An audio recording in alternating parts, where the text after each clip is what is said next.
Shamun Adubrong Bishing Hobzak, Duikulu, Goria Hatai, Devindro, Karabari, Pakasani, Bolong Bishingo, Shinianuya, Bri Kroksha, Eva Brishigri Mankati Manukaman Abo, Brishigria, Salanisi, Shinianuya, Sala Kroshan and Mankati, Bolong Bishingo, Kotogo, Munamzak, Nuka, Pung Achirichiri, Bororo, Muya Panatanta Nivo, Patimanako to Mamani, Shaumono, Tana Police Patima Tayo, Tanga Shoika, Police and Kokti Shawimanka, Jeshinuya, Borong Mankati, Bolong Bishingo Mamani, Abo, Sala Borongni.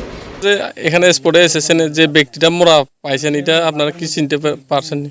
আজকে সকাল আনুমানিক 8টার দিকে আমরা একটা খবর পাই এই গড়িয়া হাতাই এবং দেবেন্দ্র কারবারির মাঝামাঝি একটা স্থান থেকে খবরটা পাই একটা অজ্ঞাত পরিচয় ব্যক্তি নাকি পড়ে আছে মৃত অবস্থায়।